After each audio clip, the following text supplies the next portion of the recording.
marami akong pinasok na trabaho. But none of this gave me the financial freedom that I was looking for, even the purpose in life na lahat naman tayo yun ang gusto. But all of this changed nung nakilala ko si IMG.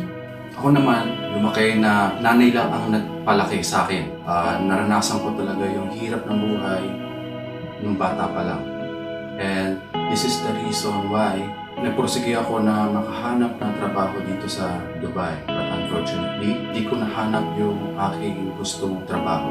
After 2 years of working hard and suffering, nakilala ko si IMG through my wife.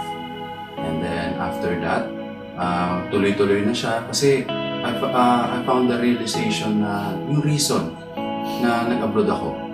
I found the advocacy na sa akin, nakatulong siya.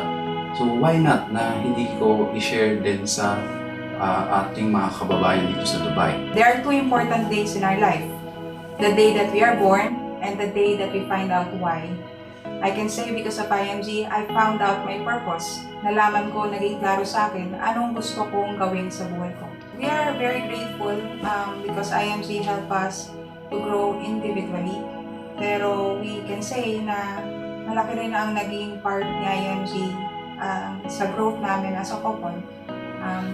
We are grateful na early on in our relationship, because of the trainings and the concept of IMG, natutunan namin how to prepare financially, natutunan namin how we should communicate in terms of finances, and para sa amin, para sa mag-asawa, para sa couple, malaking bagay yun importante. Aside from that, we are grateful with the environment because we know we have guidance, we have family that will support us for us to become successful. We are blessed to be part of IMG.